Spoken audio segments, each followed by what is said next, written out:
ایران و پاکستان کشورهایی هستن که این روزا زمزمه جنگشون خیلی زیاد شنیده میشه. این دو کشور با هم یه مشکلات زیادی برخورد کردن، ولی سوال اصلی اینجاست که اگر واقعا جنگی بین ایران و پاکستان صورت بگیره، کدوم کشور برنده میشه و کدوم کشور با خاک یکسان خواهد شد. امروز به این سوال بزرگ میپردازیم که برنده بزرگ این میدون کیه و این دو کشور رو از نظر نظامی با هم دیگه بررسی میکنیم. قبل از اینکه ادامه ویدیو رو ببینید لطفا کانال رو سابسکرایب کنید، ویدیو رو لایک کنید، کامنت بذارید، شیر کنید و به هیچ وجه یادتون نره بریم ادامه ویدیو رو با هم دیگه ببینیم. اول از همه بیاید شروع کنیم که چرا اصلا روابط ایران و پاکستان به هم خورد، تا بعدش بریم سراغ مقایسه نیروی نظامی این دو کشور. توی ساعت پایانی 26 دی بود که ایران یه حمله موشکی به خاک پاکستان انجام میده. جایی که ایران حمله میکنه مقر گروه جیش العدل بوده. اگر که نمیدونید جیش العدل چیه، باید بهتون بگم که خب دوستان، منم اطلاعات زیادی در این باره ندارم، پس میرم که از روی ویکی‌پدیا براتون بخونم. جیش العدل یک گروه شبه نظامی اسلامگرای اهل تسننه در استان سیستان و بلوچستان که با نظام جمهوری اسلامی ایران به مبارزه مسلحانه میپردازه. این گروه توسط ایران، ایالات متحده آمریکا، ژاپن، نیوزلند به عنوان یک گروه تروریستی شناخته میشه که مسئول چندین حمله و آدمربایی علیه افراد نظامی و افراد غیر نظامی ایرانی هستش. اما حالا بریم سراغ ادامه ماجرا. بعد از اون بود که پاکستان دیسپک میده و متاسفانه به سیستان و بلوچستان خیلی زود حمله میکنه و این گونه بود که دعوا و درگیری بین ایران و پاکستان شدت گرفت. اما حالا بریم که نیروی نظامی این دو کشور رو با هم دیگه یک مقایسه بزرگ انجام بدیم.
اما دوستان عزیز، نکته جالبی که باید بهش اشاره کنم اینه که مهمترین نقطه قوت ایران نسبت پاکستان شاید اینه که ایران بودجه نظامی خیلی بیشتری از پاکستان داره.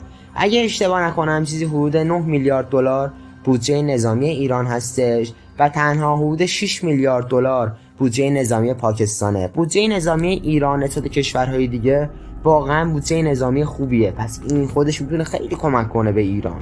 اما در بقیه موارد همونطور که بهتون گفتم خیلی آمار و ارقام زیاد جالب نیستش برای ایران و پاکستان تقریبا یه برتری نسبی داره. اما دوستان حالا شما نظرتون رو میخوام برام کامنت کنید و بگید که به نظر شما اگر که خدایی نکرده جنگی بشه ایران برنده این میدونه یا پاکستان. امیدوارم که هیچ جای دنیا هیچ جنگی نباشه و همیشه همه جا صلح باشه. حتما این ویدیو رو برای دوستاتون بفرستید، کامنت بذارید و سابسکرایب یادتون نره.